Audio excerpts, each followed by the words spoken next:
আমি একজন যুবক, আমি সবসময় একজন নেককার মেয়েকে স্ত্রী হিসেবে পাওয়ার জন্য আল্লাহর কাছে দোয়া করি। কোন কোন আচার আচরণগুলো একটা মেয়ের মধ্যে থাকলে আমি বুঝতে পারবো মেয়েটা দিনদার। ভাই, প্রথম কথা হলো, যারা বিয়ে করেন না এখনো, আপনারা সবাই দিনদার জীবন সঙ্গিনী চান? হ্যাঁ, সবাই চান, মাশাআল্লাহ।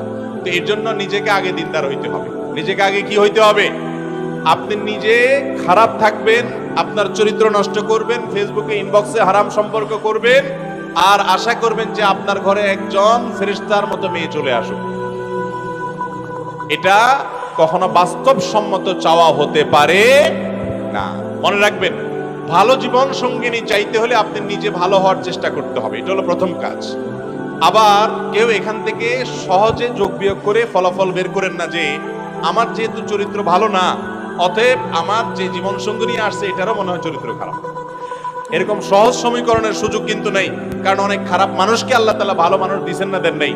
ফেরাউনের মতো খারাপ মানুষের ঘরে আসিয়ার মতো নেককার বিবি গেছে না, যায় নাই।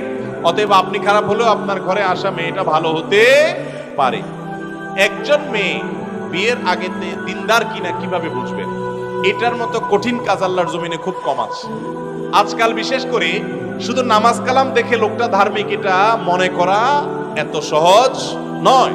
বিশেষ করে পাত্রী নির্বাচনের ক্ষেত্রে সে ধার্মিক কিনা, আল্লাহ ভীরু কিনা, এটা বোঝার জন্য সর্বপ্রথম এবং প্রধান বিষয় হলো যে সেই মেয়েটা শতভাগ পর্দা মেনটেন করে কিনা। পর্দা বলতে বোরকা পরা না, পর্দা বলতে হাত মোজা পা মোজা না, পর্দা বলতে তার জীবনে সামগ্রিক ভাবে মাহরাম নন মাহরাম মেনটেন করে কিনা। মাহরাম নন মাহরাম মেনটেন বুঝেন? মানে হলো সে তার মামাতো ভাইয়ের সাথে পর্দা করে কিনা, চাচাতো ভাইয়ের সাথে পর্দা করে কিনা, খালাতো ভাইয়ের সাথে পর্দা করে কিনা, তার ওই বেহাইয়ের সাথে পর্দা করে কিনা, যাদের সাথে পর্দার বিধান আছে অথচ পরিবারের সদস্য কিংবা আত্মীয় স্বজন তাদের সাথে পর্দা করে কিনা। অনেক মেয়ে আছে বাহিরে বোরকা পরেন কিন্তু বাসা বাড়িতে আসলে পর্দার বালাই নাই।